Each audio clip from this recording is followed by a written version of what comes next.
Welcome, everyone. It's good to see you guys. It's been a minute. I know. I'm sorry. And I'm sorry for the wait today. Had a little bit of technical issues that I had to take care of. It happens sometimes. I do apologize. Um, anyway, I appreciate your patience. And yeah, this case is going to make you guys mad. If you have a soul, if you have a soul, this is going to make you mad. Because I uh I was I was laying in bed hungover, and I get a text, and I hear my little Law and Order gavel. That's my text tone. It really is, because I love that show. But I get a text, and it's from Annie, from 10 to Life, and she says you should cover the Sean uh, Daugherty case. And I was like, who? And then I looked into it, and got furious immediately. Um, and then I saw that she actually, because I was like, Annie, I know you. Uh, Annie almost never, texts me to suggest a case to cover. And then when she did, I was like, yeah, she knows me. She knows I'm gonna get mad. I was like, I know what you're doing. I know what you're doing, Annie. And sure enough, yeah. Of course she laughed. But yeah, she knew it was gonna make me mad. And I'm gonna cover this because I know it's gonna make you mad, and you need to be mad about this. I need to be mad about this. Everybody needs to be mad about this. Um, it's yeah, it's quite infuriating. Um, Before I get into that, I want to give a big shout out to all of the people in Florida. I hope that all of you are safe. Hurricane Ian was obviously very devastating. So a big hugs to all of you guys that live in Florida. I don't know why people keep moving to Florida, though. I get it, the whole political thing. DeSantis, people feel like he's kicking ass. Cool. I'm glad. And I get that, and I get that there's all those almost 200,000 people just in 2022 that have moved to Florida are probably thinking, yeah, I don't know about that. I don't know if this was such a great idea, you know. Yeah, crimes and fashion. Yeah, crimes and fashion. You give me a West Palm Beach vibe. Am I right? I'm thinking West Palm. I'm thinking PGA Boulevardish area. Yeah, yeah. Um, but yeah. Anyway, it's yeah, it's really bad, man. I grew up in South Florida. Um, Knew it. I grew up in South Florida. Don't be so specific, though. Yeah, don't do that. Uh, I grew up in South Florida. I grew up in Hialeah, to be exact. And I have been through my share of hurricanes. I have been through my share of Category 3 hurricanes. They're not they're not great. Uh, they're not fun. They can be, but once you lose your power, mm-mm, that's when it sucks real bad. I remember there was one. I lived in this apartment with my ex and my kids, and I had my kids hunkered down in and I don't remember what hurricane this was, but I had them hunkered down in the closet, and I had a mattress because the closet didn't have a door, so I put a mattress over over that, and hung out with them as much as I possibly could. But there was one moment where I was actually like physically the window was like the glass window was coming off of the frame. So it wasn't like breaking, but you're supposed to stay the hell away from windows during a hurricane if you don't know that already. But I found myself at one point like literally because the window was coming off of the glue that was holding it into the frame, which was really, really bad. And so like I was holding the window in place. So there I am, just me and glass, and I'm just seeing debris flying around. I was so scared. But I had to stand there through the majority of that hurricane. I had to just stand there. And it was really scary. But I don't know why my internet connection is the way that it is. I'm plugged directly into the router, so it's not my Wi-Fi. So I do apologize for all the skipping and whatnot. Anyway, yeah, I do get the whole inconvenience, to say the least, of a hurricane. So all of you in Florida, I hope that your homes are still intact, and I don't think that there were any casualties that I've heard of, but millions of dollars in damages, and so I'm really worried about people and their homes, and I really hope that they get through this without it being too devastating. But yeah. Let me go ahead and play this clip real quick. And a lot of this is going to be reaction because I just found out about this case today. But a lot of this is going to be reaction. Oh.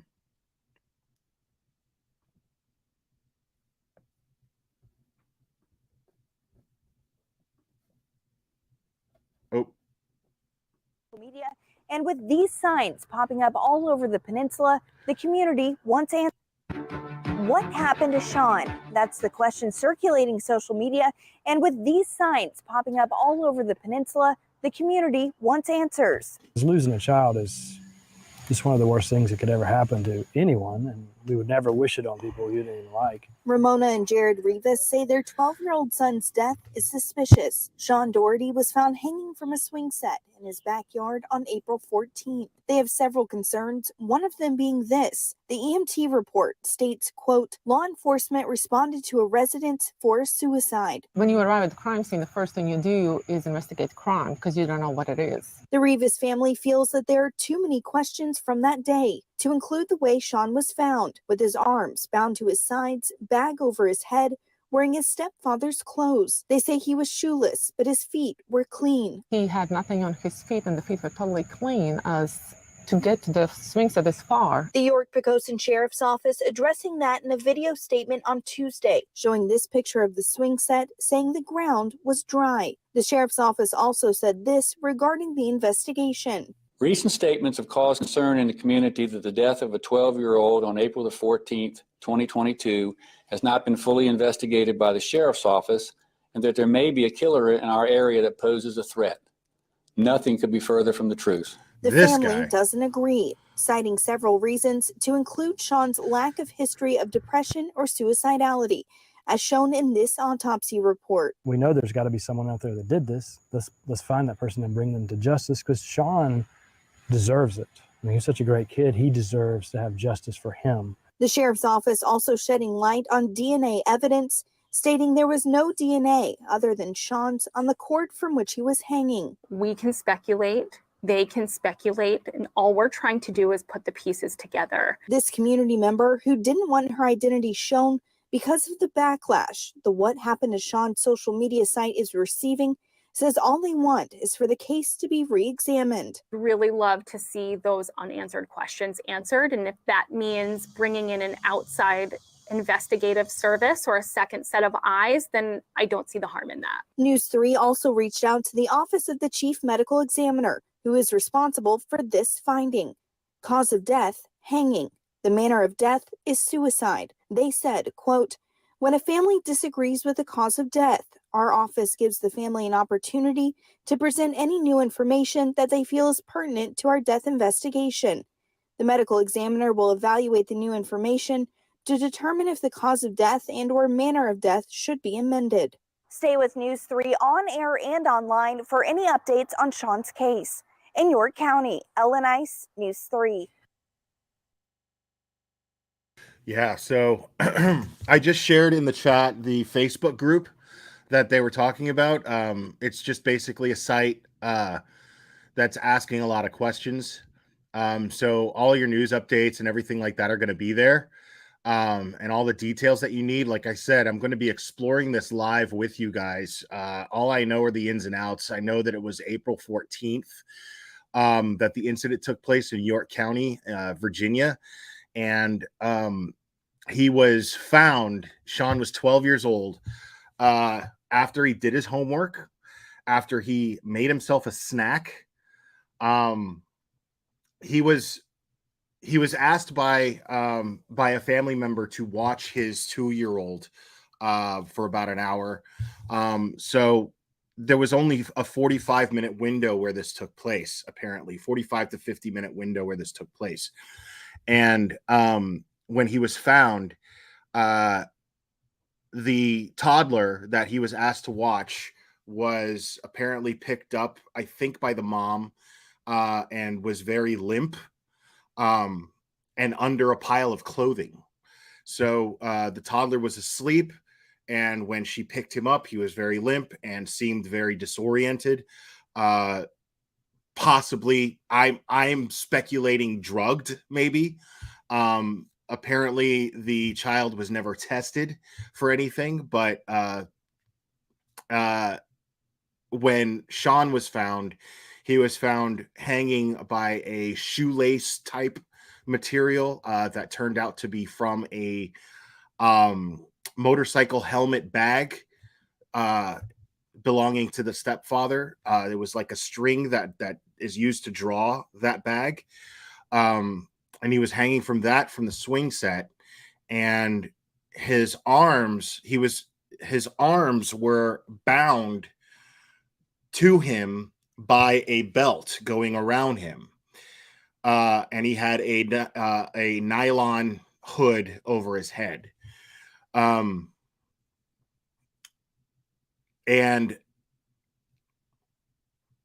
sorry, it's just hard to imagine that. And it was ruled as suicide, which doesn't make any sense at all. It makes absolutely zero sense that this was ruled a suicide. I mean, you don't have to be a law enforcement. You know me, guys. You guys know me and how I am on this channel, and I'm one of the first people to always say, if law enforcement, they're the experts, they know. So you don't get to criticize law enforcement. But in this case, it doesn't take a law enforcement investigator, somebody with experience, to see that this was actually foul play. I would bet my life on it. I do not believe that this child committed suicide. He was a happy kid. Apparently, he was the kind of kid that would always make jokes. He was always very happy. Before he would go to bed, he would kiss everybody, say "I love you" and "good night." He was somebody of a very kind soul, that everybody is saying. And why would he complete his homework that day? Why would he make himself a snack that he never got around to eating? There's way too many red flags. Way too many red flags in this case. And pinned in the comments, there's a petition to reopen this case and reopen this investigation. And I'm going to play you, based on everything that I just told you, I'm going to play you guys something here. Now, this is from Annie's video that she made earlier today and posted. If you're not subscribed to 10 to Life, do yourself a favor. I am proud to call Annie a friend, but she is also an excellent true crime creator. So please make sure to watch that video. Please make sure to subscribe to Annie from 10 to Life if you're not. She's definitely one of the good guys. I'm going to go ahead and I'm going to play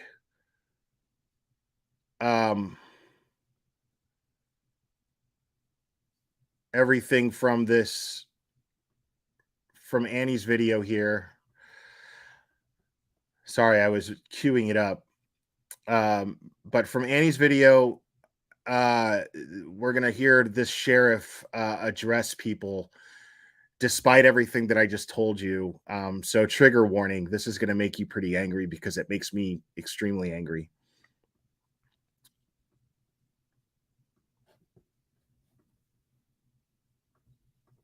Investigators during their investigation. Recent statements have caused concern in the community that the death of a 12-year-old on April the 14th, 2022 has not been fully investigated by the sheriff's office and that there may be a killer in our area that poses a threat. Nothing could be further from the truth. Wow. It has been the long-standing policy of the York-Poquoson Sheriff's Office to not release information relating to cases, particularly those cases that involve children. We do everything within our power to preserve the privacy of the grieving family. We take these matters very seriously, evaluate all evidence, and consider all possibilities. But you didn't. The York-Poquoson Sheriff's Office is aware of a recent social media site created to provide the public with See, so he attacks the social media site. He attacks the Facebook page that I shared in chat here, which I find very interesting. This dude is completely defensive, which really bothers me. He's absolutely defensive, and all they're asking for is that they do their jobs. That's all they're asking. And what we're going to do once we listen to this, we're going to explore something. We're going to speculate a little bit here. But what we're going to speculate on is motive, not necessarily motive as to why Sean suffered the way that he did and what happened to Sean happened. We're not going to speculate too much on that because I don't know. I don't have any idea. What I want to speculate on is why the York County Sheriff's Department is avoiding investigating this case, because they're clearly avoiding it, and it's very annoying. It's infuriating, as a matter of fact. Theories surrounding the death of this 12-year-old. Much of the information being posted to this social media site is opinion, innuendo, and fabrication, which is not consistent with the evidence that was collected by Sheriff's Office investigators during their investigation. Once that evidence was collected, it was submitted to the Department of Forensic Science for evaluation and later to the Office of the Chief Medical Examiner. By law in Virginia, it is the Chief Medical Examiner's responsibility to determine the manner and cause of death, which they, the Chief Medical Examiner's Office. In addition, the Sheriff's Office met with the family on multiple occasions and gave them the opportunity to discuss this investigation. Additionally, an offer was made to have a group meeting after the findings of the Chief Medical Examiner's Office that would include the family, members of the York-Poquoson Sheriff's Office, and the Office of the Chief Medical Examiner. As of this date, the family has not expressed interest in scheduling the meeting. Instead, they chose to post this video publicly. Wow. Let's hear that again. There were several key points that were made in this video that the video expressed in the Office of the Chief Medical Examiner. As of this date, the family has not expressed interest in scheduling the meeting. Instead, they chose to post this video publicly. There were several. Maybe it's because they're not accepting what the Chief Medical Examiner is saying. So don't sit there and attack the family, asshole, for not wanting to meet with a Chief Medical Examiner when they know what the Chief Medical Examiner is going to say. He's going to say whatever it takes to save his own hide.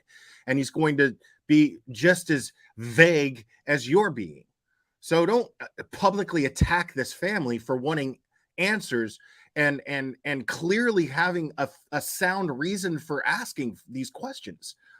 It's amazing that this guy has the audacity to stand up there and attack this family. Several key points that were made in this video that the Sheriff's Office will address. First, in the video, the mother said, "They have told me a few times that they really don't know how to investigate this kind of murder case because it's really complicated. The implication being, look at his snark. Look at his snark and his smugness when, like, he's practically mocking them when he quotes them. Do you see that? He's practically mocking them as he quotes them. He bobs his head like all, you know, and oh, dude. This dude is pissing me off, man. This dude is pissing me off. The York Pecoshin Sheriff's Office. That statement is absolutely not true and was never made to this mother. Our investigators are recognized in the Hampton Roads area as professional, caring, competent major crimes investigators. They have investigated and solved numerous cases that include homicides. They have several decades of investigative experience within the division. The investigation divisions consist of graduates of the Virginia Forensic Science Academy, which has certified them as crime scene experts. Along with processing the scene and interviewing witnesses and the family, investigators interviewed a significant number of people to include surrounding neighbors, lawn care personnel, school officials, friends of the 12-year-old, and other community members. The results of these initial interviews did not identify any potential suspects. Also, during the course of this investigation, the family provided information on individuals they believe may be involved in the case. Their suspicions were based on people that he's constantly gaslighting this family. Like, this is just verbal abuse, in my opinion. Merely believed to be in the area at the time of the incident. These individuals were all located, interviewed, and ruled out as persons of interest by Sheriff's Office investigators. Yeah, we don't doubt that because you're not doing your job. Collected and documentation shows many discrepancies in the version that was put forth on the family's page. The videos and photos you see on their social media site are not from the actual scene. They have been fabricated. First, the video of the man walking in front of their house is from 1 month after the incident, not the day of the incident. 2, the blood spatter image depicted in the video was not from the scene. However, we went back to the home on May 20th, 2022 at the request of the family. During that visit, the mother pointed out a red stain on the wall in the upstairs area of the home. Investigators photographed that stain.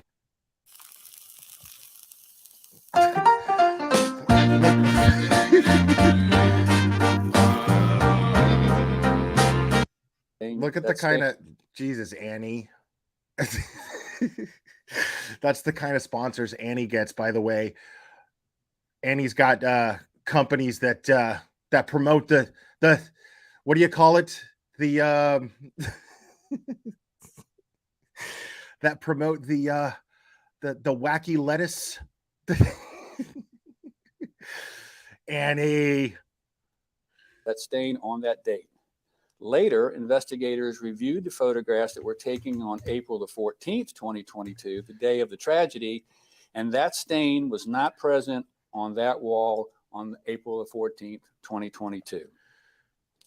In the mother's video, she states that her 2-year-old child witnessed the events that occurred in the house.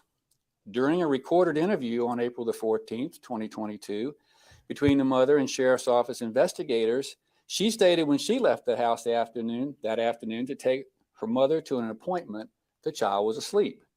When she returned home after the tragedy had been discovered, she is quoted as saying to the Sheriff's Office investigator, quote, "Thank God he was still asleep," meaning the 2-year-old.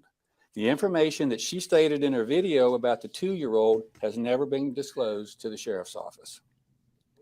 In the mother's video, she states there was mud in the backyard, even refers to it as this whole press conference is an attack on the family's credibility. Like, it's full defense mode, but what he's doing is offensive towards the family, which is infuriating to me. as swampy. And she noted that there was no dirt on the 12-year-old's feet. Images from the day of the incident on April the 14th show that the grass was not wet and the yard was not swampy. There have been many statements on this website regarding... Now, one detail that I forgot that I left out was that he wasn't even in his own clothes. His underwear was found inside the house on the floor, and he was wearing his stepfather's clothing, from his underwear to his shirt to his pants. He was in his stepfather's clothing. Why was he in his stepfather's clothing? And why was he bound? And why was he with a hood over his head? And how is that a suicide?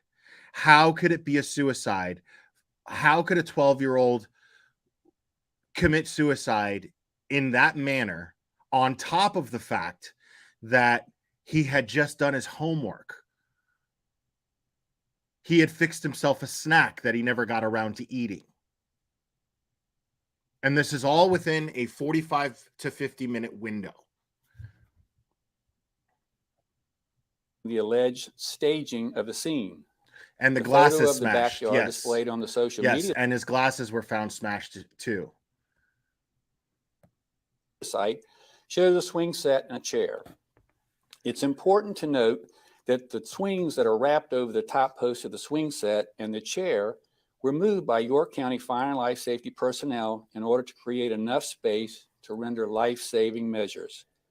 The chair was moved from its original location under the swing by Fire and Life Safety personnel, where the 12-year-old was hanging, to the front of the swing set, and the swings were moved to provide workspace.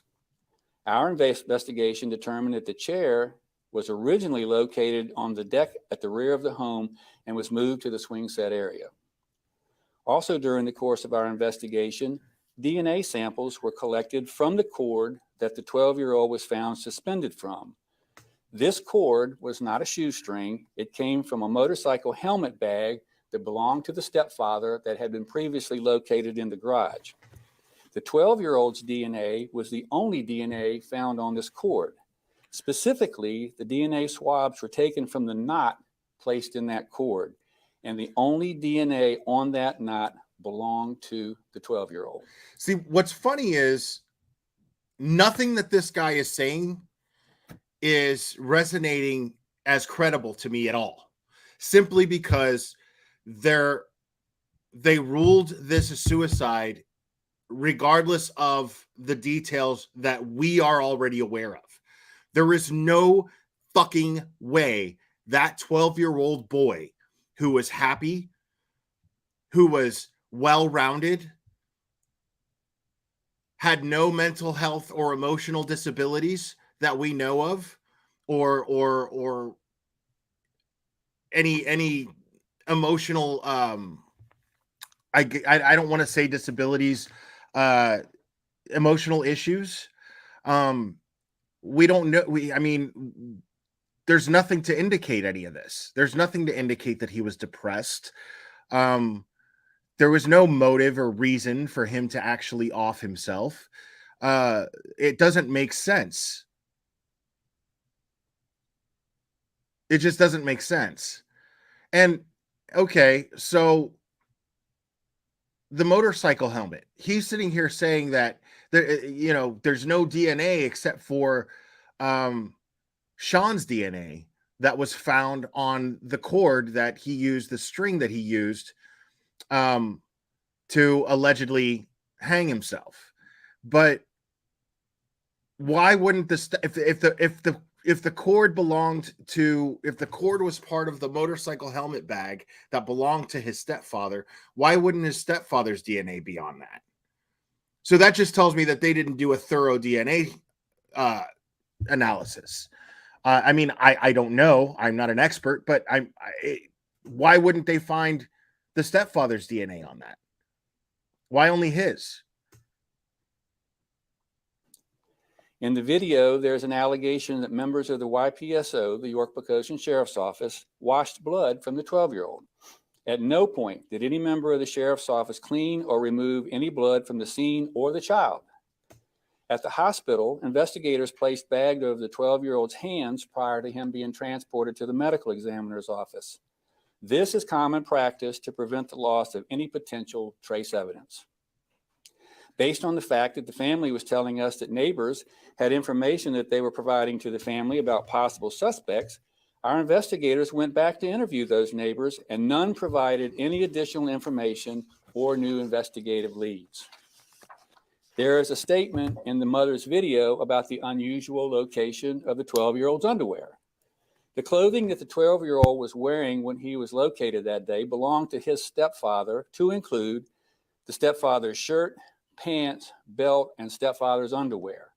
The 12-year-old's underwear were found in the same room where his stepfather's clothes were kept. In the video, the mother states that someone from the York Poquoson Sheriff's Office sent her a text that stated, quote, "Time to move on." To our knowledge, that statement was never made. We have done some research and have not been able to locate a text message telling the family to move on. The only text similar to that. I mean, she's got to have a screenshot of that, right? You know what I mean? Like, I mean, I wouldn't claim that a text message took place unless, because you can't remove a text message. You know what I mean? Like, you can through Facebook Messenger, you can unsend a message. Through Discord, you can unsend a message. But as far as texting goes, I'm not aware that you can actually unsend a message. So I'm curious if the mom actually has a screenshot of that. To this was a text between the investigator and the mother, where the mother states to the investigator, quote, "It is time to heal." Several theories were presented to the Sheriff's Office investigators by the family.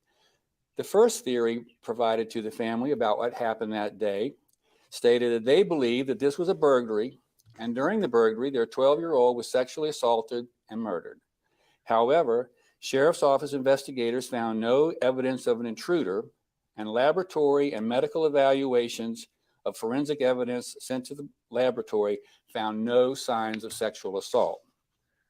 The second theory presented by the family was that this was carried out as a military-type operation directed at them, the family, due to their rank in the United States Air Force. And finally, now, it should be noted that the mom just recently took a position at the Pentagon. So that's one theory that flies around, is that there's some sort of political / military reason that they were targeted. I'm not ready to go there. It seems that there's something very personal. The way that, you know, I'm convinced that there was foul play here. Personally, I'm convinced that this was a homicide. This took place in April, Salty, April 14th, I believe. And it was just in August that the family started to just, you know, want more attention. Because, I mean, if you Google Sean Daugherty, you're hardly going to find anything. Like, barely any news sources have covered this. He's not getting the kind of attention that he needs, which is part of the reason why I'm covering this, is to create and perpetuate some more awareness. So share this as much as you possibly can, and join that group, or at least like the group. I don't think it's a join type thing, but I think you can just like the group and get updates. But it seems to be that that site is on Facebook is putting out the most information. But yes, I definitely believe that there was foul play involved here. I definitely believe that this was a homicide. And it seems like it was very personal. So I'm not surprised that there was no evidence of a break-in. It was most likely somebody that he knew. I would think so. Just based on what we know, you know, that's where I'm going with that. That's what I think anyway. Again, I don't know. I wasn't there, but I definitely, you know, based on covering these cases in the past, I'm definitely getting a vibe that there was something personal going on here. finally, they identified 3 different people based solely on speculation that they frequented the neighborhood. All 3 of these people were located, and Sheriff's Office investigators eliminated them as persons of interest in this incident. We did not address every inconsistency or fabrication from the social media site. We conducted a thorough, professional, and exhaustive investigation. No, you didn't. There is nothing whatsoever to indicate that there is a killer in our community. Nothing. I get so mad every time I hear him say that. I get so mad because how can you say that there's nothing to indicate when there's so many things to indicate that this was a homicide? And it doesn't take a law enforcement investigator to see that. Like, how can you stand there with a straight face and tell the public that there's nothing to indicate foul play, nothing to indicate that there was a homicide that took place here, when this kid was bound and his head was covered, his feet were barefoot and clean, his underwear was found in the house, but the clothes that he was originally wearing are nowhere to be found, but he was in his stepfather's clothing. That screams foul play. I'm sorry. It just does. And for this gentleman to stand there with a straight face and say that there's nothing to indicate that there's a dangerous person out there capable of doing this, it would be laughable if it wasn't so infuriating.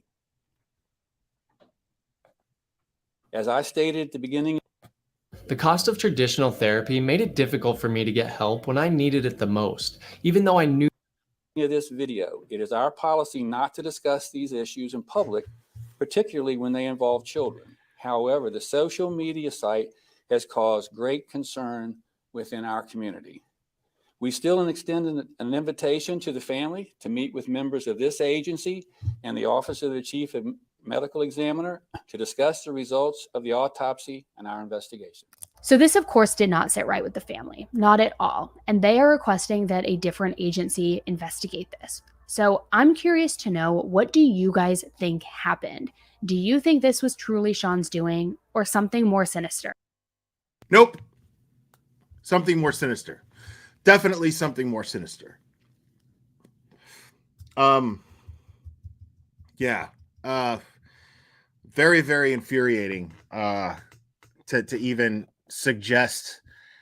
And I mean, the fact that somebody gets a paycheck and they would stand there and look one of these parents in the face and tell them that this child did this to themselves.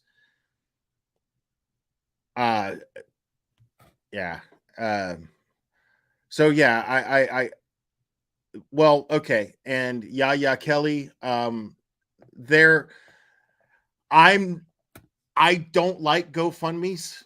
They just, they give me the ickies. Okay. And for good reason. So I'm not going to share it, but I will make you aware that there is a GoFundMe. And as far as I know, that GoFundMe is designed to build funds to hire a private investigator to investigate this. So if you would like on your own, it's not going to be difficult to find, but there is a GoFundMe page for them. If you'd like to contribute to that, you're more than welcome to. I just don't fuck with GoFundMe's on this channel if I can help it. But I will make you aware that there is one, and feel free to go out, look for it, and donate to it if you like to. I just don't share GoFundMe's here if I can help it. Sometimes I will, but I might. Moving forward, I might. I still have to look into this case. I still have a lot to look into. I have to look into the parents. I have to look into everything.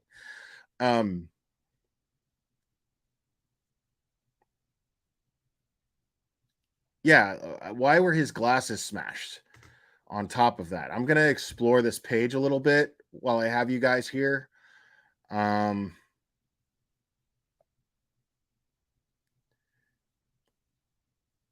me just go ahead and share it too.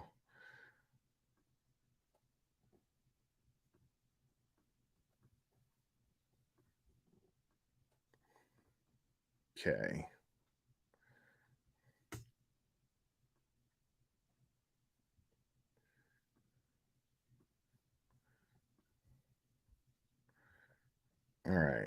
So I'm going to go back a ways, try to get. Also, there was this handprint. Let me read this. Well, you know what? I'm just going to go through all of the posts here because they're numbered.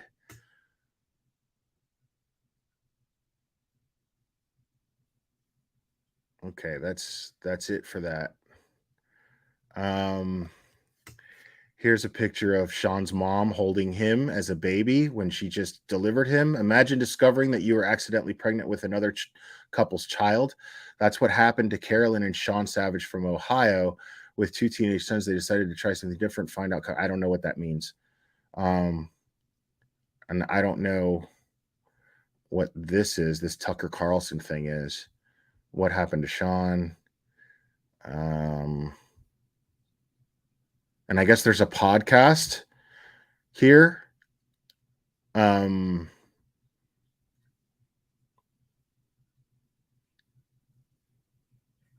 Okay, so I guess the podcast channel is called Going West. They're on Spotify. And then there's a podcast about it. So you might want to check that out. Here's the tip line, 804-905-8613. If you're in that area in York County, Virginia. And here's that petition. And again, that petition is pinned at the top of the chat. And I would encourage all of you to sign that petition. It just takes a second. What bothers me, though, because what I want is another agency to take on this case. Obviously, I don't have any faith in the York County Sheriff's Department to take on this case and look into it, because now at this point, we're just seeing behavior of them being defensive. And not only are they just, I think it's beyond laziness at this point. I don't even think it's laziness. It's like as if they're working hard to avoid having to actually look into this case properly. They're doing everything that they can to avoid it, which is really, really infuriating.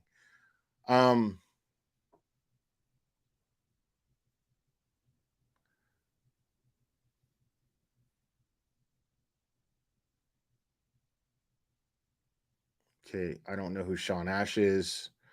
Some of these posts are kind of irrelevant to the case, which I find kind of weird. Here's something from the mom. Okay, let's watch this.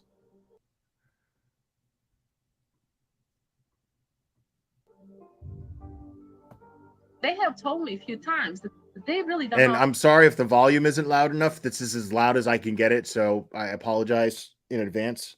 How to investigate this kind of murder case, because it's really complicated.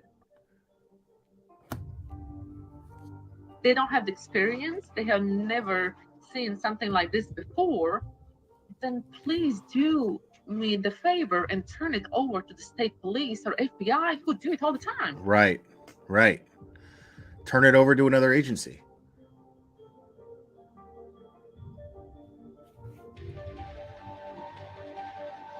Now, this is footage that they're saying of somebody that was taken that day,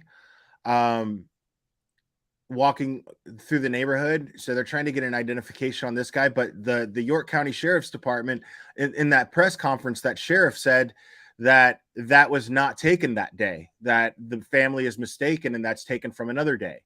So, but I just don't know what to believe. We just had amazing vacation. Welcome, Debt Set. Thank you.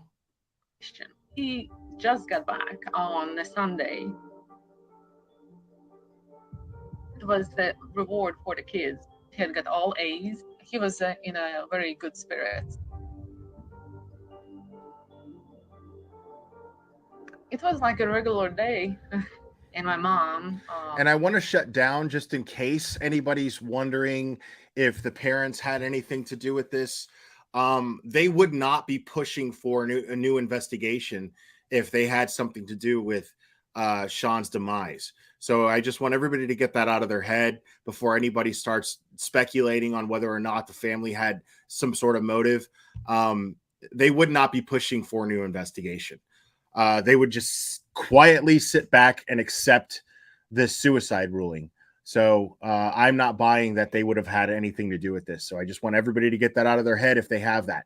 Michael Murphy, I'm wondering that too. That's the motive that I keep going to. I'm thinking bullies. I'm thinking maybe, for him to be home alone and asked to babysit his 2-year-old sibling. I'm curious about that. I don't know. But I'm definitely tossing around and entertaining that idea in my head. That maybe some neighborhood kids that he wanted to fit in with, maybe he let him in the house to hang out because he's 12 and, maybe wanted to get into a little mischief himself. And then he was bullied, possibly.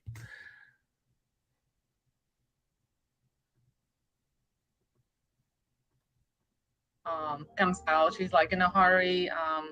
The doctor's office called and said, hey, she needs an EKG, but the appointment is only 25 minutes.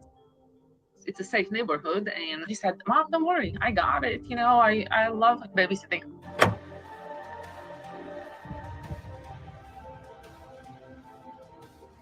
He was reading his book later. I could see he had pulled it out. Yes, I did mention that. I see you, Shirley's not Brad. answering the door. Police and ambulances just went by and fired. No, not to my knowledge. My stomach dropped. That's just a theory that I have, Carrie B. The chair wasn't exactly next to him. Please didn't ask many questions. I told them Sean didn't do it. He was killed. That first night, I told them all.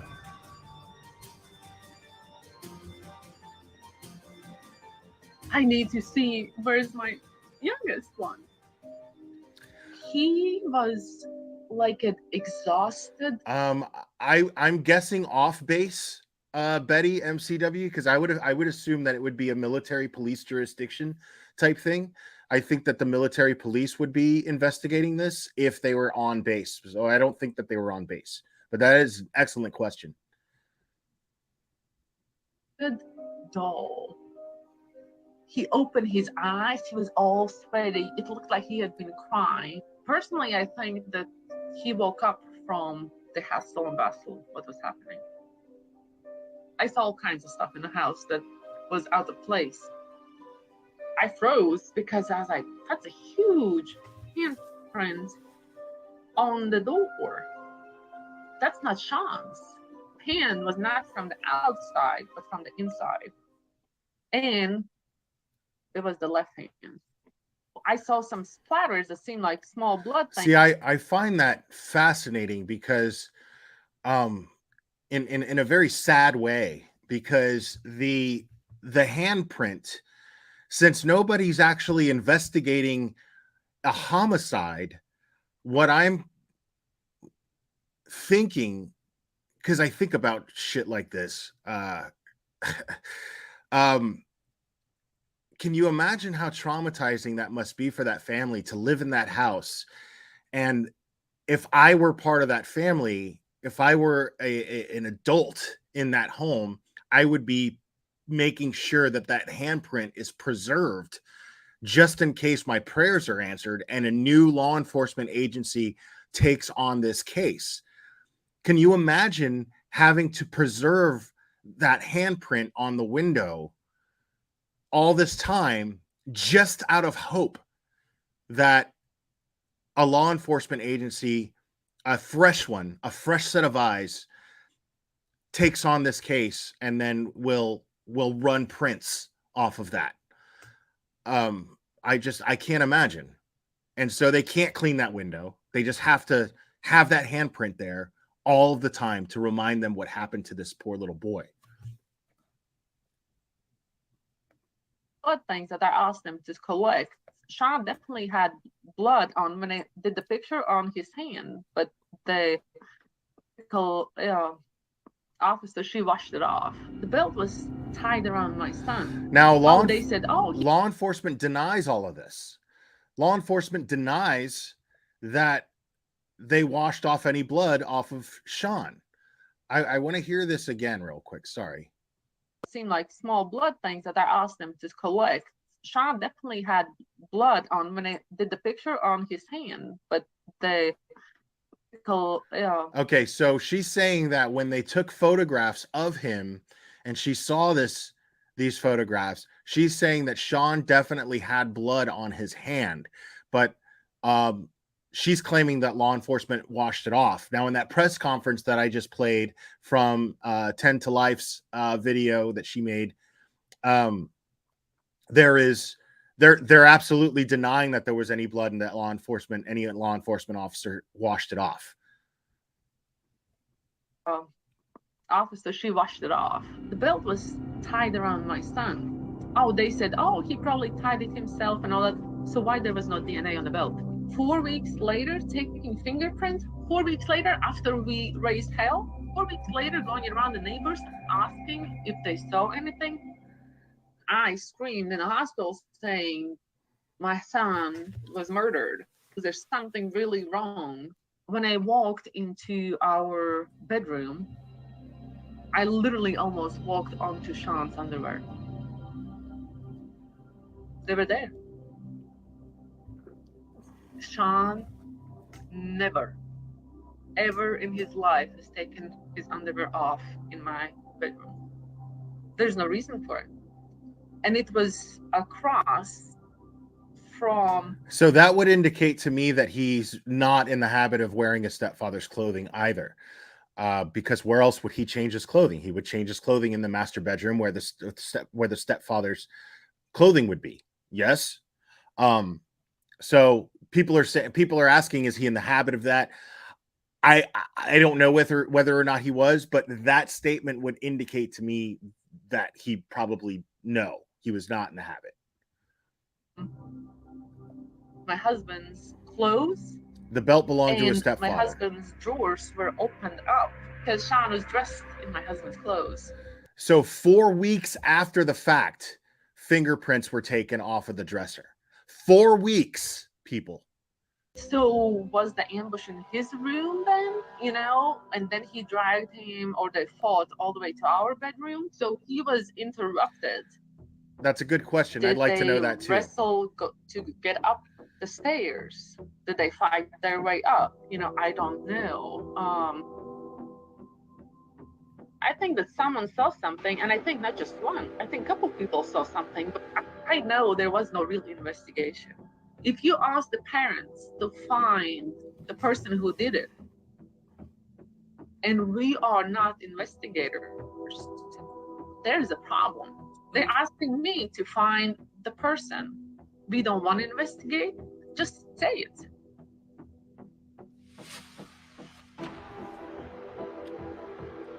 I have a text where it says, it's time to move on. See, and live my life. See, I need a screenshot of that text. We deal in facts here, folks, but I need a screenshot of that text. I know we have really good neighborhood, and I know people want to help. They just don't know that we are asking for help.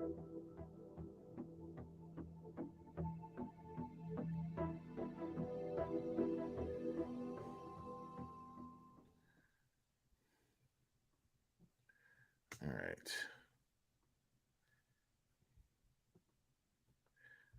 Let's see what else we got here. All right.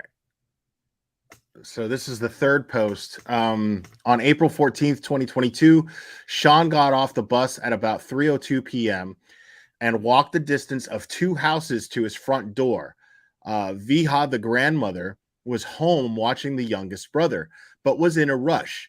As soon as Sean entered the house, she told him to watch the toddler who was asleep on the couch, and she exited. Ramona had just pulled up to the house to pick up Viha up from a medical appointment. And she called out to Sean as he entered the house and said that she would call him from the car. He was to watch his brother for an hour while she took Viha to the doctor. Sean happily agreed. He loved watching the toddler. He said he had homework to do and would complete his chores before gaming with his friends. He submitted his homework assignments online, one of which included him submitting a photo of himself holding up his work at 3:09. There was nothing out of place. From the car, Ramona called him a second time. She had just talked to her husband, who said that their 2-year-old had been napping for almost 2 hours and needed to be woken up or he'd never sleep that night. Ramona called Sean to revise the plan and asked him to wake his brother up, give him a snack, and maybe watch a movie with him downstairs. Sean laughed and said, "Mom, I'm pooping. I got it." And they had a chuckle. His bathroom was on the second floor. Ramona called a third and final time from the car at 3:27, and Sean answered right away. She said that she realized he had been excited to play his games and suggested that Sean bring his brother with him up to the second floor so that he wouldn't have to change his plans. Sean loved the idea and said that he wouldn't get his brother all set up, or that he would get his brother all set up on an iPad upstairs with him. Perfect, she told him, where the iPad was charging on the second floor so he could grab it and get everything set up.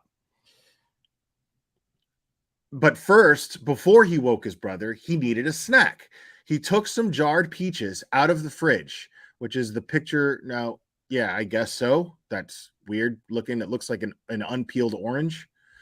But he took some jarred peaches out of the fridge, one of his favorite after-school snacks, and put one into a bowl.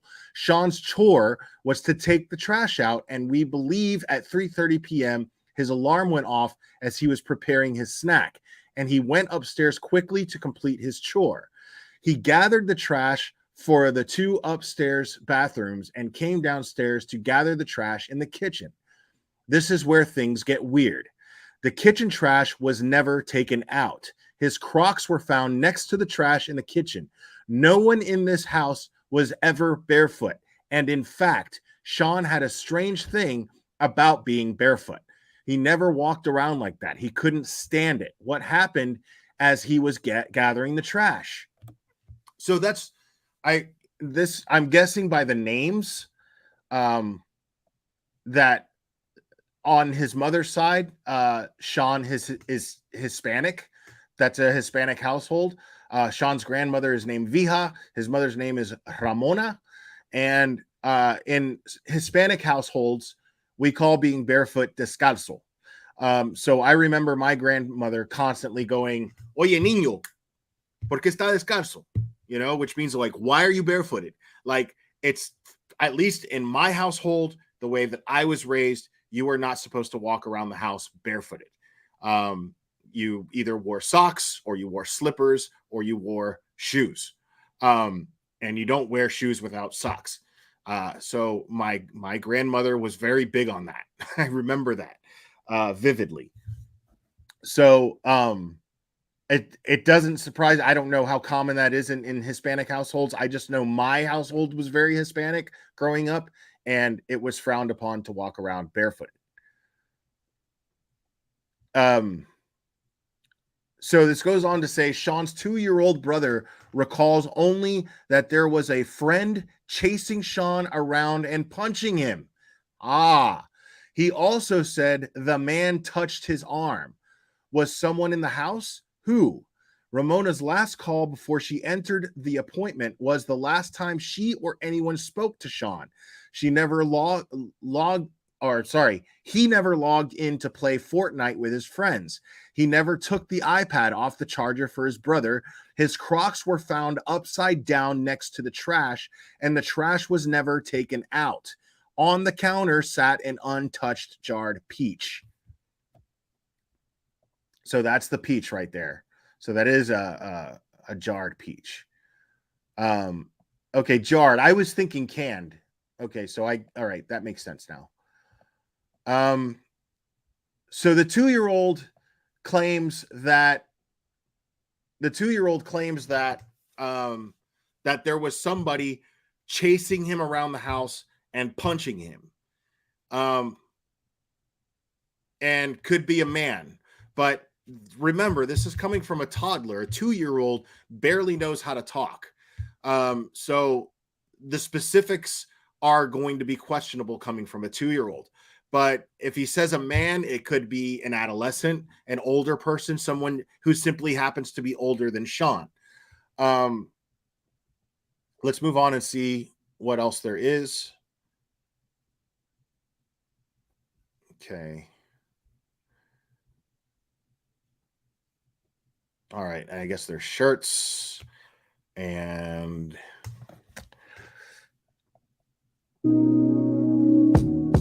in April of 2022, a 12-year-old boy was found dead in his backyard, and the police ruled it a suicide despite the baffling and bizarre details associated with the crime scene. His family is desperate for help in reopening the investigation, fully believing that their son was murdered. This is the story of Sean Daugherty, also known as What Happened to Sean.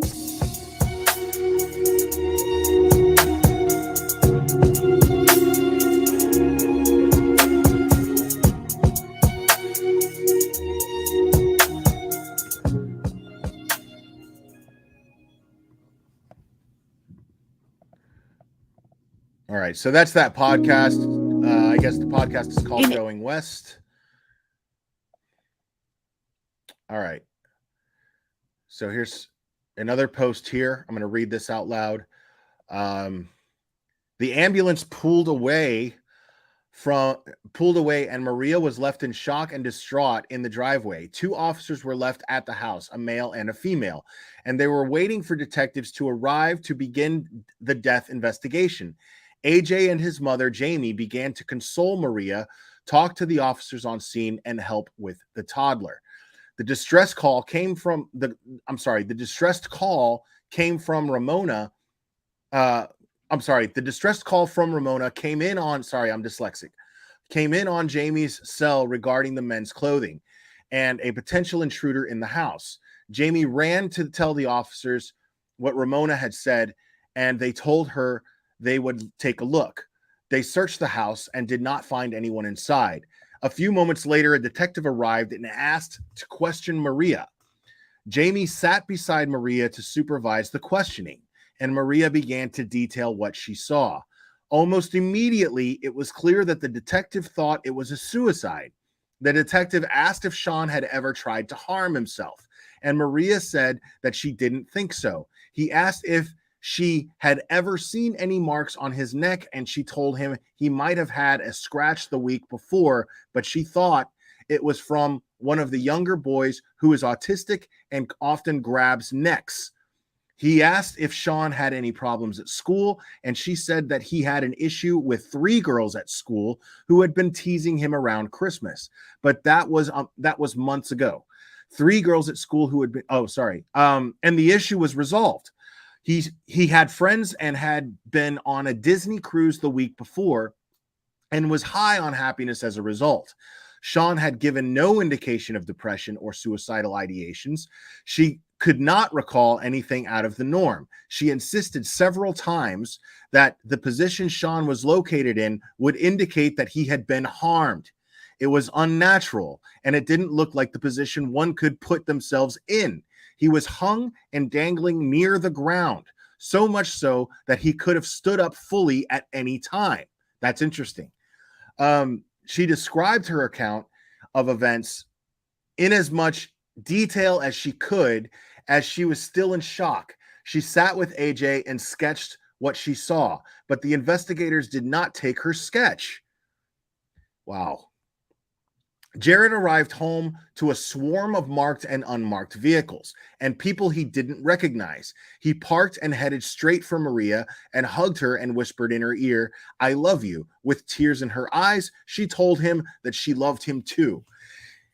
He handed his son off to Jamie and Ramona's boss and hugged his 2-year-old who had also been home. He thanked God that their toddler was okay. He approached Viha, Sean's grandmother. She told her that Sean was gone. You could see the hope drain from his face as her arms fell to her sides and tears streamed down her cheeks. As she moved slowly forward, She grabbed the railing on the front steps to brace herself as she muffled, "My little Sean, my sweet Sean." Memories of holding him as a baby, his sweet smiles, and his contagious laughter flooded her thoughts as she stood in shock. One of the officers approached Jared and asked a few questions. Jared asked him what happened, and he said that when he and another officer had arrived, he knew something was off. So they called in the investigative team. He said, "This does not sit right with me. I don't think your son did this to himself." Jared agreed and said Sean would never hurt himself. The house was locked down, and the remaining family members couldn't go inside.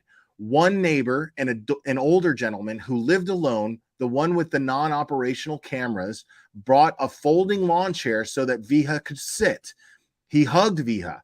He told her he was sorry. An older gentleman across the street looked on, but would pretend to be busy if his gaze was met. It seemed like the entire neighborhood was watching. The investigators went through and took pictures of the house. They took pictures of the back swing set and began to look around and document their surroundings. The family has not been given access to these pictures. A neighbor, Michelle, had stopped by with some pizzas, and the kids ate on the front steps. The female officer asked for Jamie's name and phone number in case they needed an update on the kids.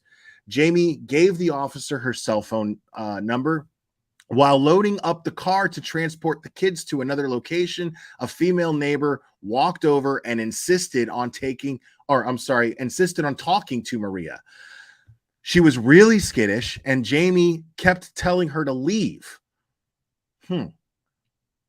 She seemed to be well-intentioned, but something was really off. She kept walking away and walking back, just trying to talk to Maria. She kept telling Maria everything was fine. She would be fine. Jamie asked her to stop approaching Maria, and she and Ramona's boss took Viha and the kids to a hotel on Langley, AFB. They all sat and waited for Ramona and Jared to return, knowing that Sean was gone. Yeah, that just sounds like a nosy, annoying neighbor. I would think, like, this isn't the best time. Leave me alone. Like, fuck off right now. My grandson is dead. Leave me alone. Here's a post about the handprint. They awoke the next morning hoping it was all a nightmare, but Sean was still gone. Jared called the investigators and asked them to come over to discuss what they had found the night before. Before the investigators arrived, Jamie, AJ's mother, arrived with some food on her way. With some food. On her way, she had called the high school guidance counselor to let her know that Sean had passed away the night before, and Maria and AJ would not be in school that day. She also said that Maria and AJ would need several days off and quite possibly some extra help when they returned. The guidance counselor was really upset and said she would take care of everything. Jamie came in and started cleaning up the kitchen for Ramona. While sweeping around the kitchen table, she noticed a very large handprint on the window of the back door. She stopped and stared at it for a moment. She thought, that's really large and in a weird spot. Why would an adult place their hand on the window pane so high? For what? She put her hand up next to the print and saw that it was much larger than her own hand. She called Ramona over to take a look. Ramona agreed that it was an adult print and it didn't belong to anyone in the house. If it wasn't just a print, it seemed like there was something on the hand, a residue of film of some sort that really made the print stand out. Ramona said she would show the investigators when they arrived.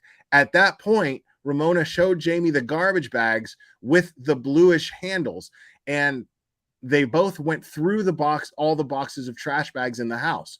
They all had red handles. Ramona exclusively shopped for garbage bags at Costco and bought hundreds at a time. Where did these bags come from? The investigative team arrived at the house. Some went upstairs and then to the backyard to look around. And two sat in the dining room table and interviewed both Maria and Ramona, one after the other. And I'm sorry, guys, I can't see chat. So I'm not looking at chat right now as I'm reading this. Just a heads up. There was one female investigator and one male at the dining room table. They asked if Sean had any enemies, if he had been bullied, and asked if he had a bad day at school. They showed Ramona a video of Sean walking the hall with a buddy at the middle school, and nothing seemed out of the norm. He was bouncing around and joking with his friend. This video helped them identify the jacket, flannel, and shorts he was wearing that day.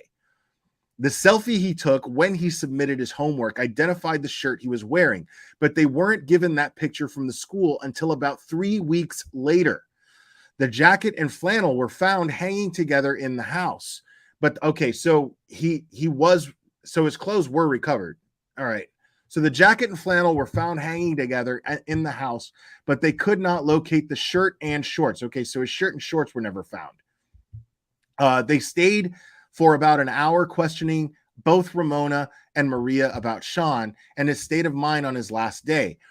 Maria and Ramona dutifully answered every question they could, hoping that any information they provided would help them figure out what happened to Sean. See, that's killing me. That's killing me. Like, that right there is another huge red flag. The fact that his shirt and shorts were never found. They were never recovered. And they ruled this a suicide. So he was wearing this stuff, and he took a selfie in that window of time that he was alone, babysitting his toddler younger sibling, and he took a selfie holding up his homework to prove to his mom that he finished his homework. And the shirt and shorts that he was wearing in the selfie were never found. The jacket and flannel were hung up. This doesn't make sense.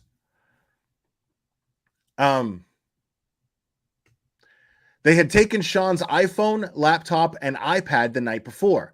They asked if the family knew the passcode to get into the iPhone, but they did not. They tried it. Wow. Well, that bothers me. There's no reason why a 12-year-old should have that much privacy when it comes to the internet. In my personal opinion, I feel like, I get, if the kid wants to lock his door, that's fine. He's 12 years old. He's a 12-year-old boy. That's the age where you start to need a little privacy. I fully understand that.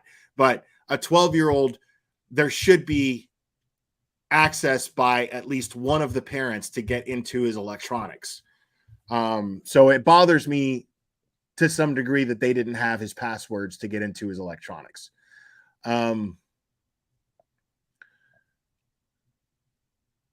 They tried a few things but couldn't figure it out. The investigators said that they would take care of it.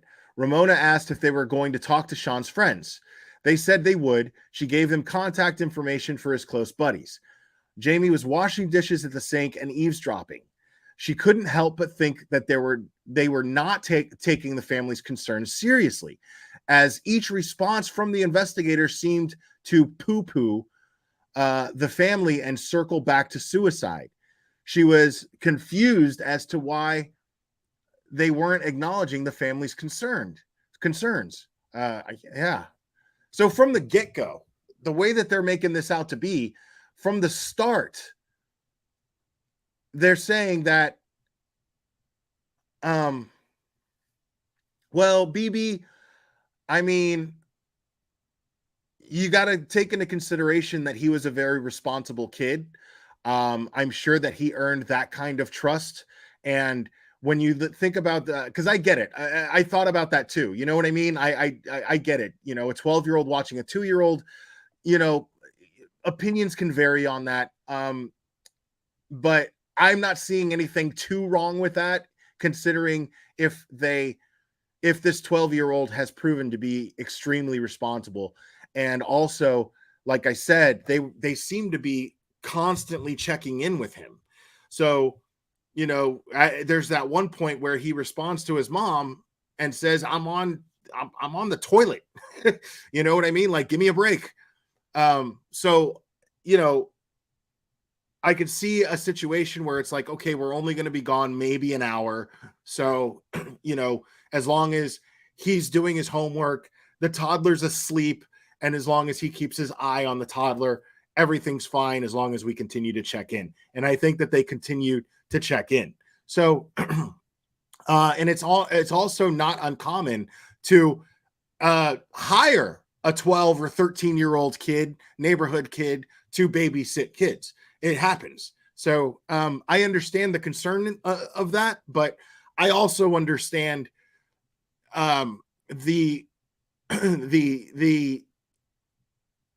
justification for it as well, if that makes sense.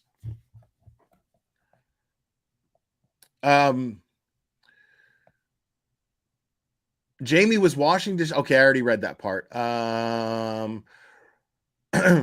Ramona asked them to take the underwear she found and had bagged the night before. They reluctantly took them, but did not provide a receipt. She also pointed out the handprint on the back door and asked them to lift the prints to see if they could find a match. There hadn't been any fingerprints taken the night before, and she didn't understand why they didn't take any or how they could have missed it. They lifted the fingerprints and said they would send them out for testing. The two investigators, so at least they lifted the fingerprints. The two investigators that had been at the table joined their colleagues outside. They congregated underneath the swing set for a few minutes and had a discussion. They walked back to the house, gave their condolences, and headed out. The family was left without any direction, guidance, or any answers whatsoever. Was there even an investigation? Why were they leaving?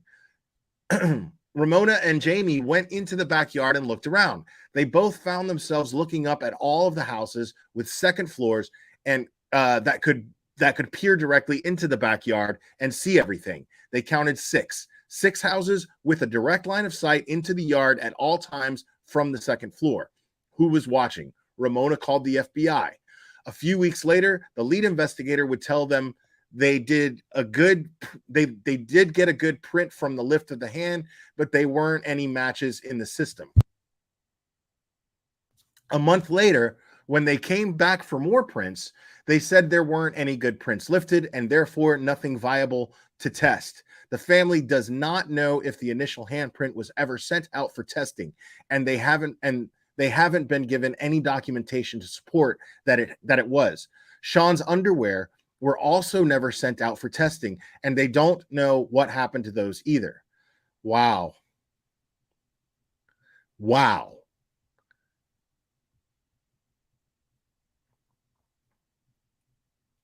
So the next day, when they came back to speak to the family, they gave the family back the underwear that was recovered. So they didn't even bother to test the underwear for any DNA or anything like that.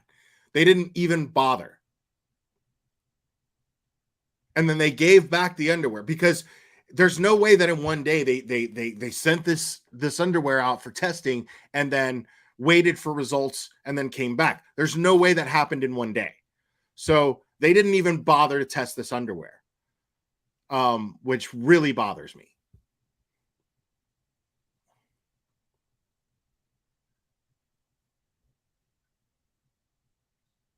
Okay.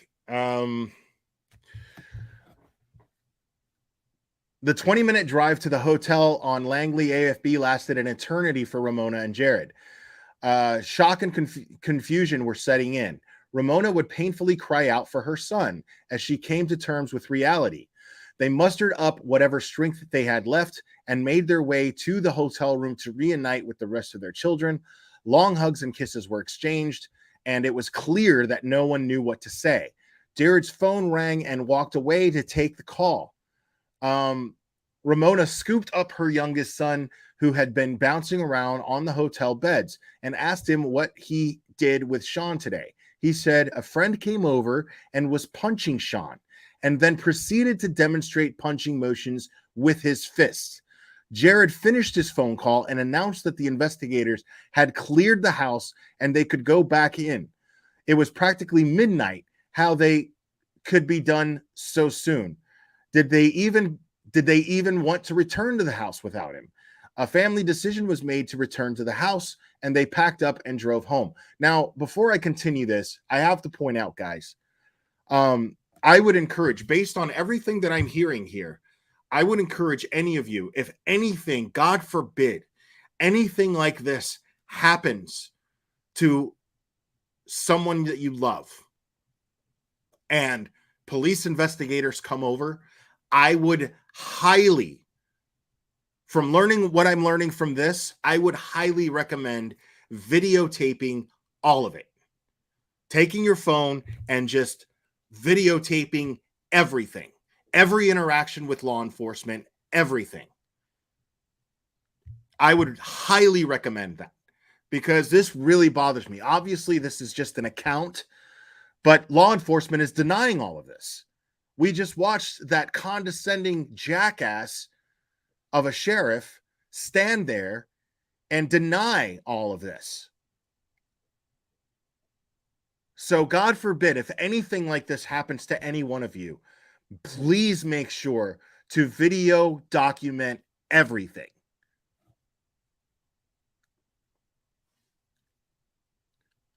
They pulled up and nothing seemed out of place.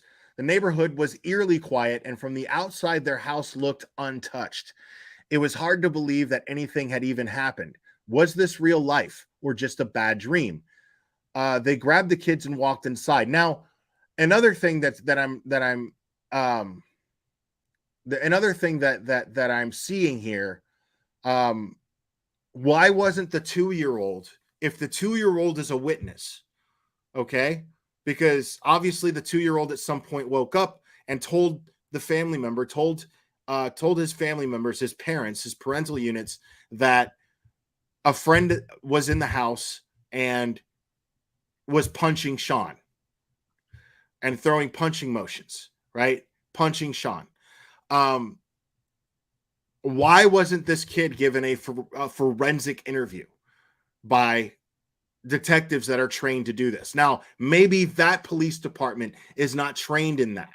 Maybe that police department is not used to these things. According to Ramona, Sean's mother, this police department is not experienced in dealing with a homicide of this nature. So, why not contact the state police and have someone, a sister police department of the area, conduct a forensic interview with the 2-year-old sibling? Why did that not take place?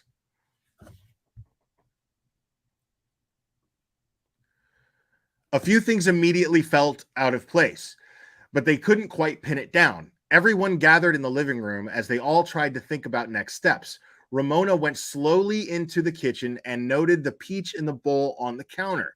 She then noticed the 2 trash bags tied up on the floor and Sean's Crocs upside down on the floor in front of the bags. She opened the trash drawer and saw it was lined with new bags. Sean had gathered the trash and put new bags in and left the old bags tied on the floor.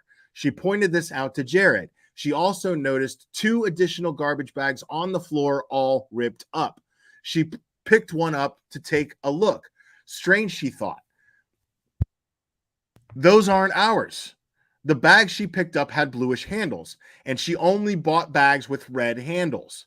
These bags also had large rips in the middle on the side. Whose bags are these? Why are they ripped? It's a very good question. That's crazy. So those bags didn't even match the bags in the house. So that's an indication of premeditation to me. Why would somebody come over with bags? This all felt wrong, and they were all uncomfortable. More things felt out of place, but everyone wanted to go to sleep. Ramona and Jared walked upstairs to look around. The house felt really hot upstairs. The heat was set to 85. Who touched the thermostat? Ramona proceeded toward the bedroom and gasped when she entered. In the middle of the path from the bedroom door to the attached master bathroom was Sean's underwear on the floor. Jared ran downstairs and grabbed gloves and a large Ziploc bag and Ramona picked up the underwear and bagged them for the investigators. Oh my God. So they even had the foresight to not pick up the underwear. This is Jared, his stepfather, and Ramona, his mother. Jared, the stepfather, had the foresight to actually get gloves, pick up the underwear, and put in a bag so that they can be analyzed properly by the investigators, which they failed to do. And it's not like they failed the examination. They failed to even conduct one in the first place.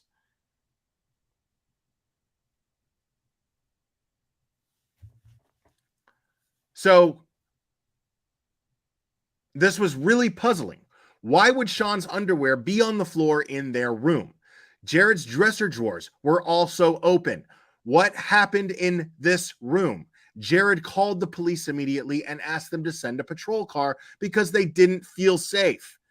What if the person who hurt Sean came back? Jared locked all of the doors and barricaded chairs against them. They both could not believe that they had never invested in a security system. How naive of them to feel so untouchable, so safe. All of the kids, including Sean's older sister Maria, went to lay in the parents' room that night. They all tried to rest, but no one could settle. The room was filled with tears and quiet sobs. Ramona stood up and went into Sean's room. Her eyes drifted to the top bunk, and she saw his head. She saw his disheveled, unmade bed. Sorry about the misread. Her eyes drifted to the top bunk, and she saw his disheveled, unmade bed that he had jumped out of the morning before. She saw his AirPods charging and wondered where the investigators had found his iPhone. She was told it had been found in his room, but where? Why wasn't it on him? She grabbed one of his hoodies and held it close to her chest, hoping it would provide some comfort. It did not. She sobbed and heaved for hours, afraid she might never sleep again. What happened to Sean?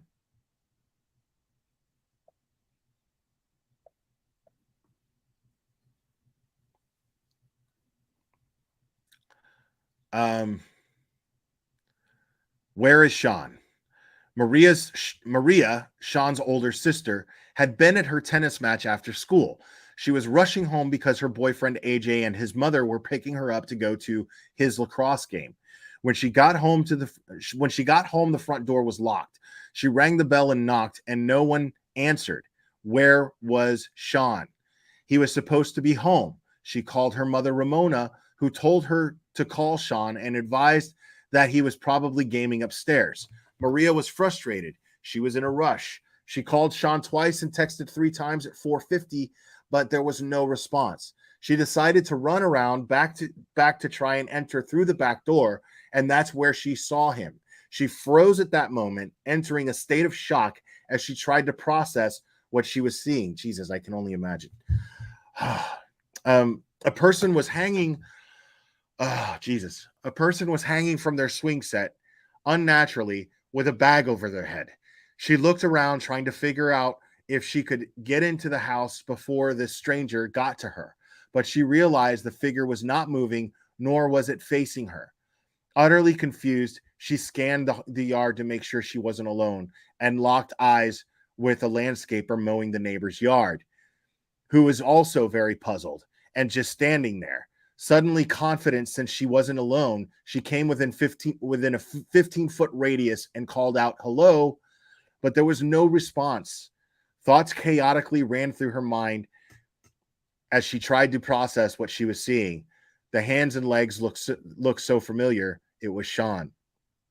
God, can you imagine being a teenager and seeing this? That poor kid is never going to get that image out of her mind. That poor Maria is never going. I mean, that's like something out of a horror movie.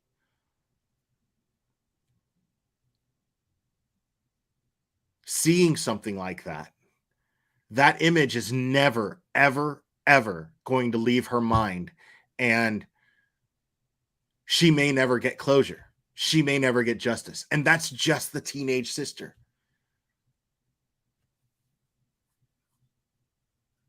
Jesus. Hysterically, she ran up to her brother and confirmed it was him by looking closely at his hands, which were both bound to his waist by a belt and discolored from lack of circulation. Screaming, she lifted her brother with one arm in hopes of releasing the pressure from his head and called 911 at 4:54 p.m. With her other hand, she removed him from his hanging position by simply lifting the shoelace-type string over his head with 3 fingers, brought him to the ground, and performed CPR for 6 minutes with the assistance of the 911 dispatcher until the EMTs took over. Jesus Christ, this poor kid. Oh my God. So she had to perform CPR and tried to save his life. Sean was dressed in men's clothing, his arms so tightly bound to his waist. The EMTs made note of how difficult it had been to remove it. They had to unbuckle and move it so they could administer shocks with the AED. He had a bag over his head and his glasses were broken and found in the vicinity. Now, if you guys don't know what an AED is, it's basically like it's those jump starter things that they put to you. Those are the portable ones. If you take any type of first aid training, any type of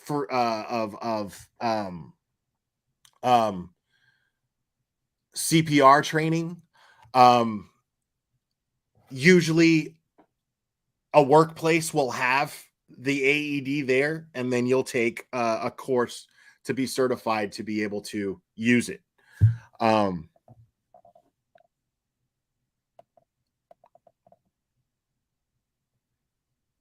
He had a bag over his head and his glasses were broken and found in the vicinity. His eyesight was so poor, he couldn't see without his glasses.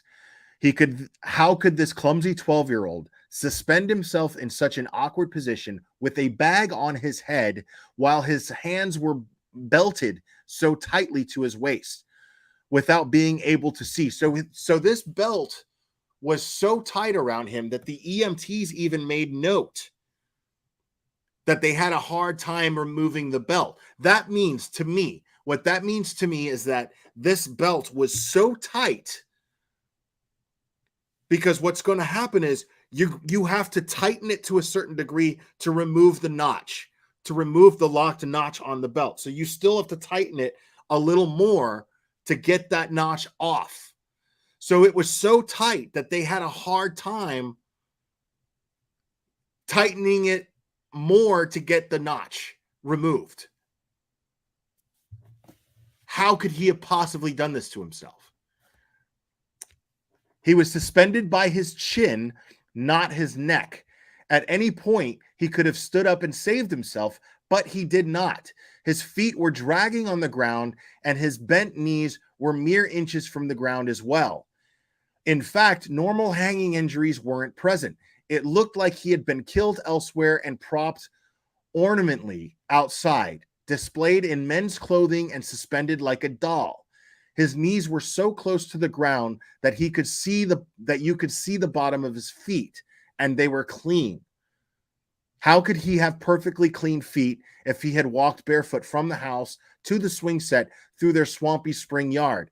It was April, and the whole yard was mud and dust. That makes no sense. So they're saying, so the way this kid was positioned, people, was the string was actually around his chin, okay? Not his neck. The string was around his chin, and he was on his knees, and his knees were practically touching the ground. So his feet were exposed.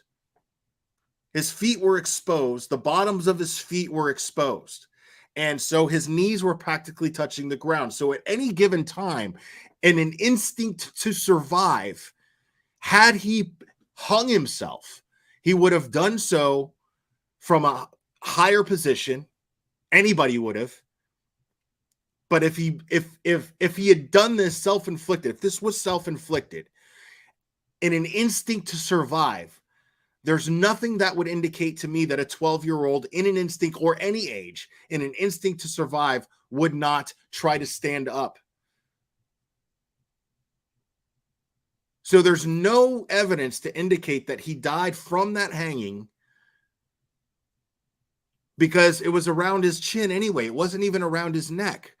So if he had died of the hanging, well, then the string would have been found around his neck and not his chin.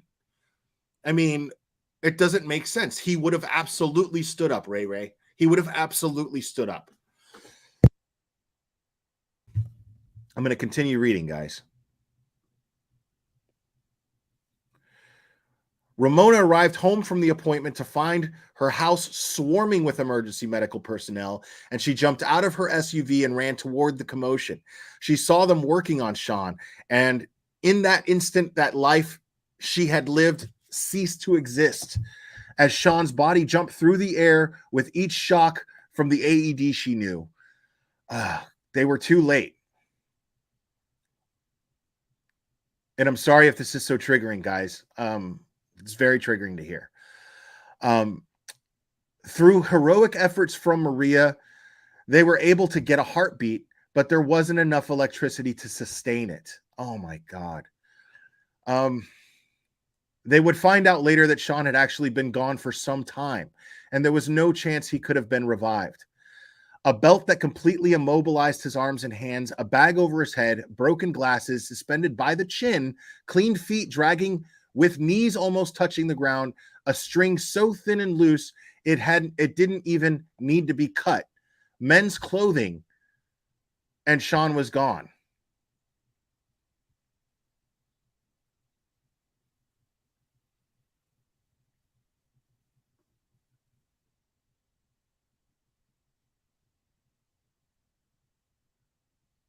All right, I'm not going to read all this. This is post, but there's a video. So I'm going to, or actually it's just a photograph, but I don't know what this is a photograph of. Yeah, and I agree with this comment. There's somebody in this group, and she's saying that her theory is that there was a neighborhood bully and the kid was from a prominent or wealthy family, and so it's being covered up. Happens all the time in small towns with police corruption. Money talks and corruption runs pretty deep. I wouldn't stop standing on their necks until they reopen this case or even hire a PI. Physically impossible to have been a suicide. Totally. I completely agree, Angel Nicole. Let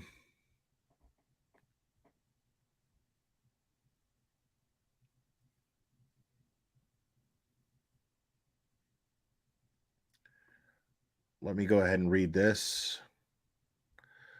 All right. It was the afternoon on the day after Sean had died. Nothing seemed to make sense, and they couldn't figure out if any of this was even real.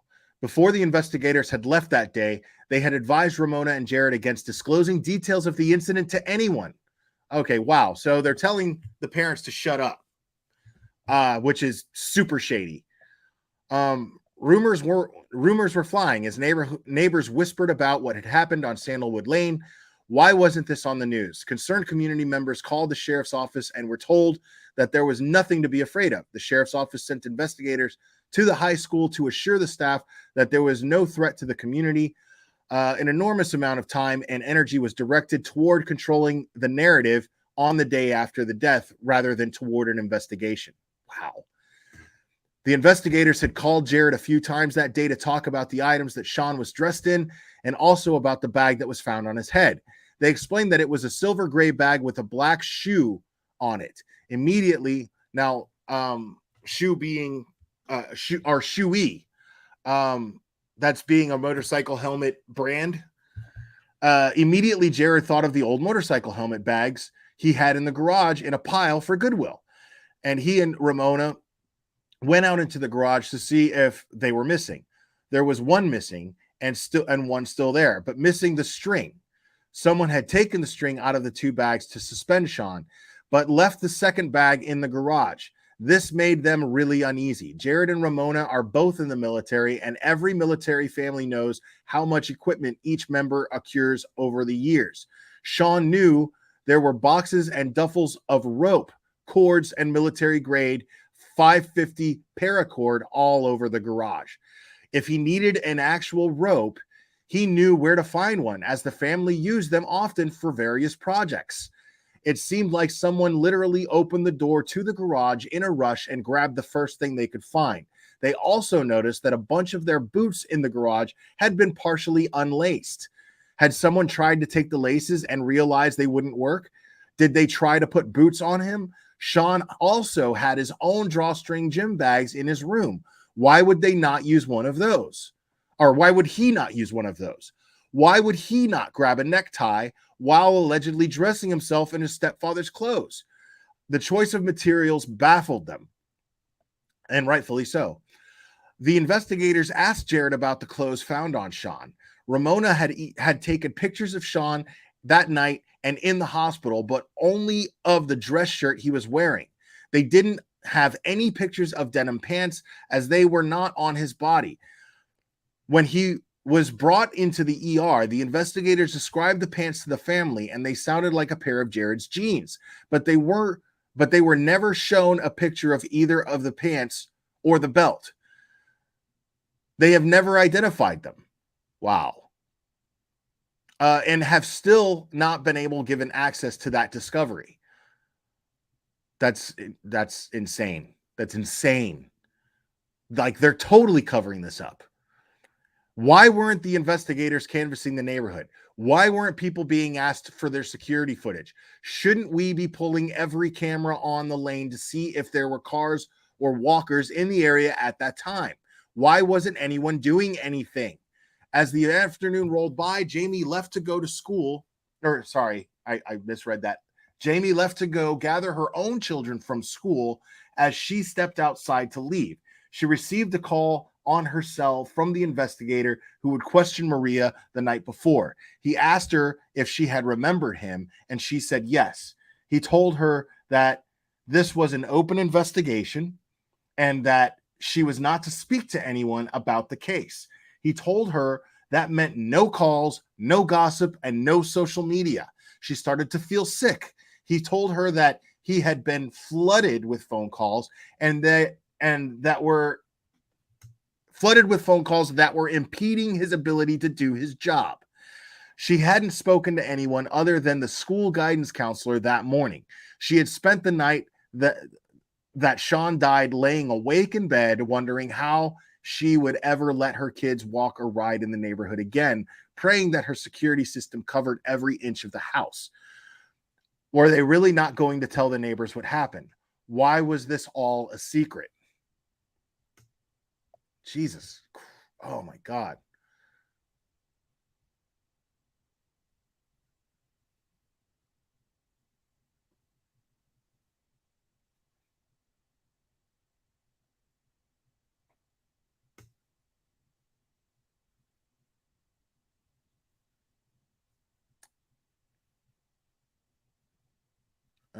Sorry, I'm just looking at this post of what I should read. I'm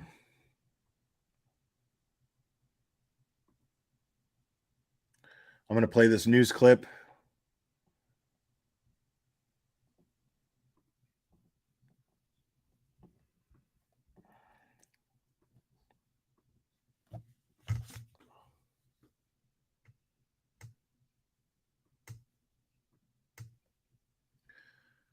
Plaque, even from hard to reach back teeth, for an experience worth sharing. Oh, come on. It's next level, man. Seriously?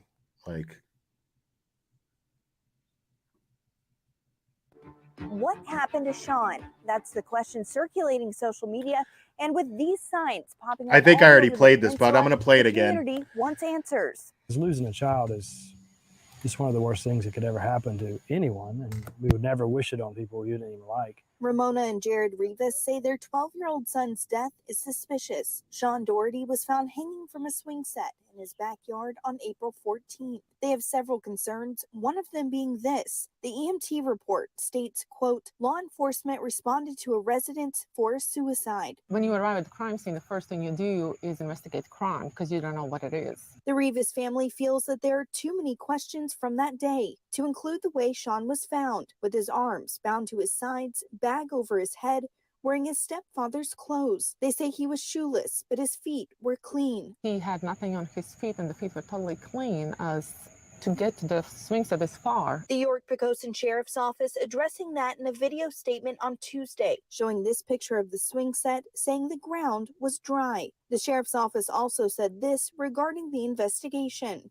Recent statements have caused concern in the community that the death of a 12-year-old on April the 14th, 2022 has not been fully investigated by the Sheriff's Office and that there may be a killer in our area that poses a threat.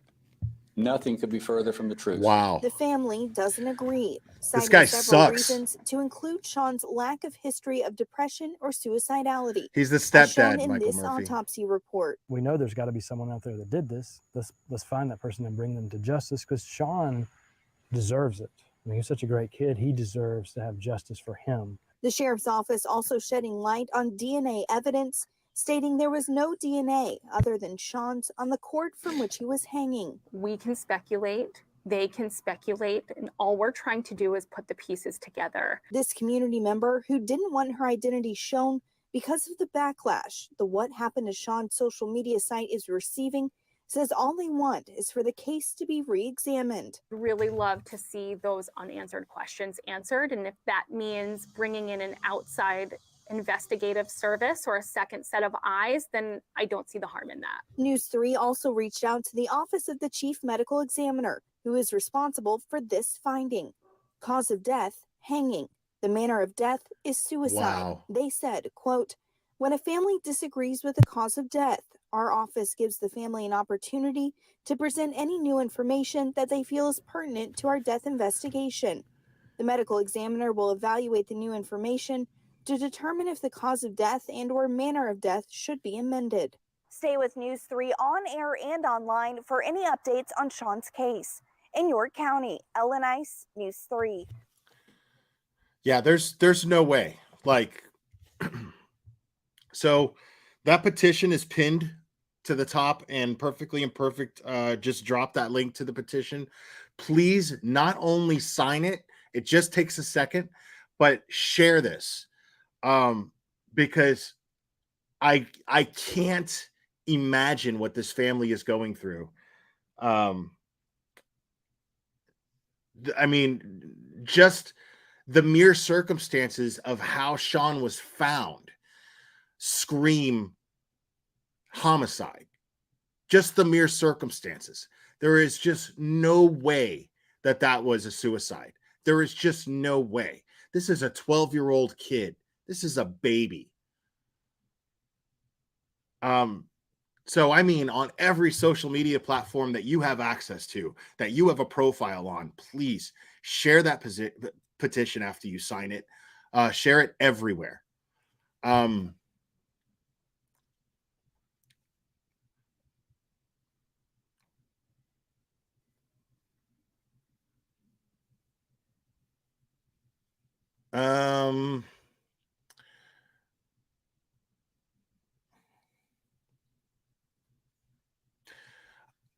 Mar BMW, I will check that out. I'm gonna actually wrap this up in a second, but this is not going to be the last time I talk about this case, because I'm going to get my goal is to get on the York County Sheriff's Department's last nerve. I want this blasted everywhere. This is not acceptable. This is not acceptable at all. I'm not accepting that was a suicide at all. And there's somebody out there who's guilty of murder and they're getting away with it.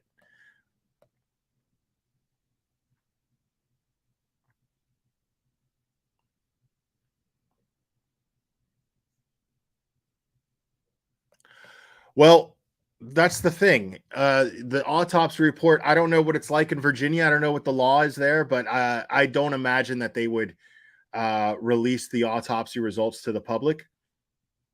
But I'm sure the parents, it would be up to the parents to release it.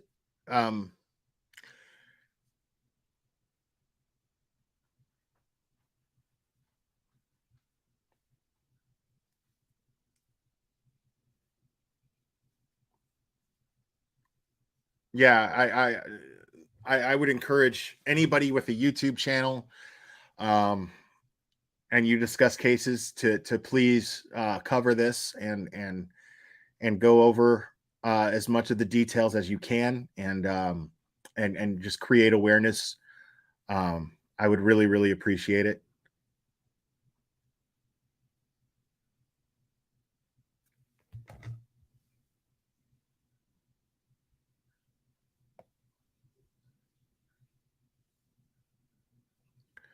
Right.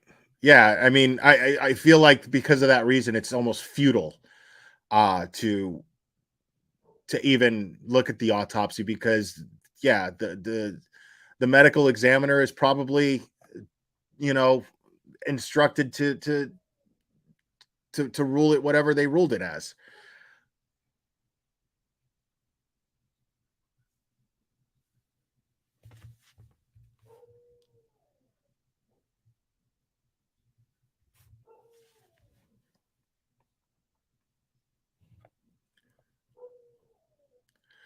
Yeah, I mean, they have. It has to be answered for. This. There's no way that you're going to tell me that a 12-year-old kid came home, did his homework, fixed a snack for his toddler little brother, um, and and talked to his mom on the phone, sent a selfie of himself holding his homework to indicate and reassure her that his homework was done, got the trash ready to take out but never took the trash out, Crocs upside down next to the garbage can. The garbage bags used were not even garbage bags from the home. They had bluish handles, whereas the garbage bags that they bought in bulk at Costco had red handles. So those garbage bags come from God knows where else. And he's found wearing his stepfather's clothing. His underwear is found in the corridor between the master bedroom and the master bathroom that connects with it. But the drawers were open of the stepfather's dresser, and so then Sean is found with a string around his chin, not his neck, hanging from the swing set outside, barefoot, knees nearly touching the ground, to where his feet are exposed and they're clean. And he's bound with his stepfather's belt so tight that the EMTs could barely get enough give to unbuckle the belt.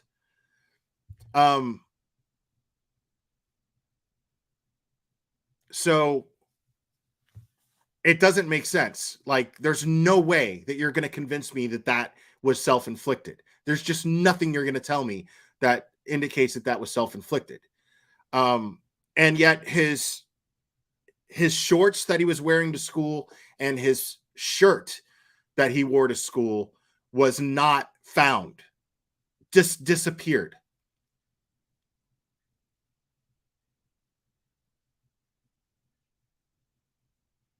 It doesn't make sense.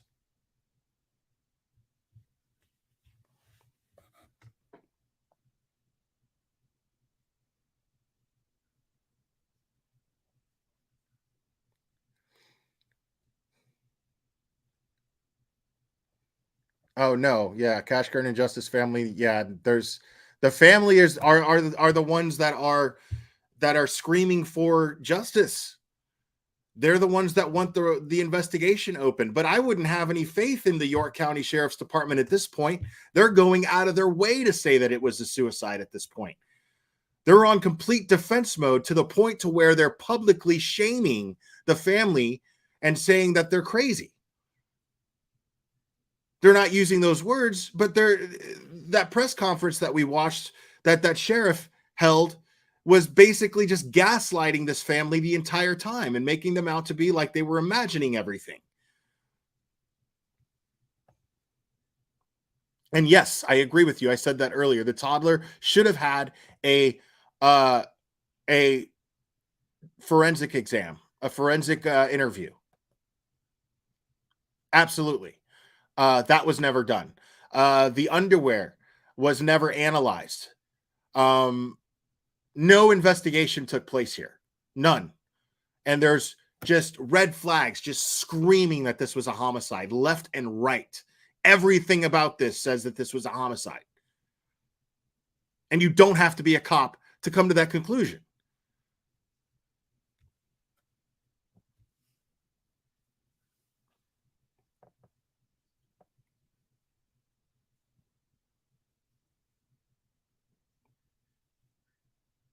And this family may never get justice simply because the York County Sheriff's Department are just lazy pieces of shit who don't want to do anything. So, I mean, and I don't care. I'll say that over and over and over again. And at this point, I don't even think they can even redeem themselves because they're going out of their way to try to make this family out to be crazy.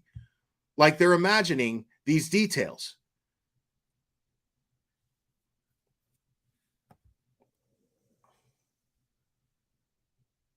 So yeah, I hope that the state police get involved. I don't see why the FBI would, but it would be nice, you know.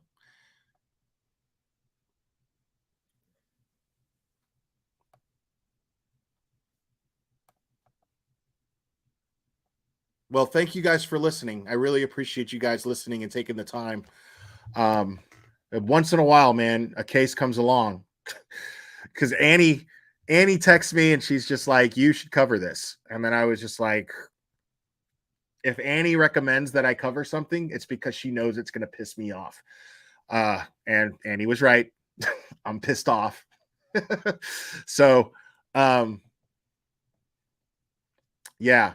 So please take the time to sign that petition, share it all over your social media, whatever social media platforms you have, tweet it, put it in your Facebook, everywhere.